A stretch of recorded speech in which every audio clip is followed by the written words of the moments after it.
ஜூலை 18 வெள்ளிக்கிழமை. உண்மையான அறிக்கை. ஐயரே, முழுவதும் நாங்கள் பிரயாசப்பட்டும் ஒன்றும் அகப்படவில்லை. லூக்கா 5:5. ஆழங்களுக்குச் சென்று கர்த்தருடைய அற்புதங்களையும் அதிசயங்களையும் காண வேண்டுமா?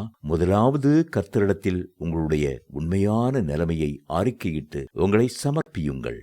எப்பொழுது கர்த்தரிடத்தில் உங்களுடைய இயலாமையை ஒப்புக்கொள்கிறீர்களோ அப்பொழுதுதான் கர்த்தருடைய கரம் உங்கள் வாழ்க்கையில் குறுக்கிட ஆரம்பிக்கும். பேதுரு தன்னுடைய சொந்த முயற்சியிலே தோல்வி அடைந்ததை மனம் திறந்து இயேசுவிடம் பகிர்ந்து கொண்டதை சிந்தித்து பாருங்கள். பேதுரு மீன் பிடிக்கிறதையே தன்னுடைய பரம்பரை தொழிலாக கொண்டவர். அவரே தன்னுடைய இயலாமையை, வறுமையை, தோல்வியை மனம் திறந்து கர்த்தரிடத்தில் அறிக்கையிடுகிறதை பாருங்கள். இரா முழுவதும் பிரயாசப்பட்டேன் என்கிறார். ராத்திரி நேரம்தான் மீன் பிடிப்பதற்கு ஏற்ற வேளை. அந்த நாட்களில் மீன் பிடிக்கிறவர்கள் ராத்திரியையே அப்பணிக்கு தெரிந்து கொண்டார்கள். யோவான் 21:3.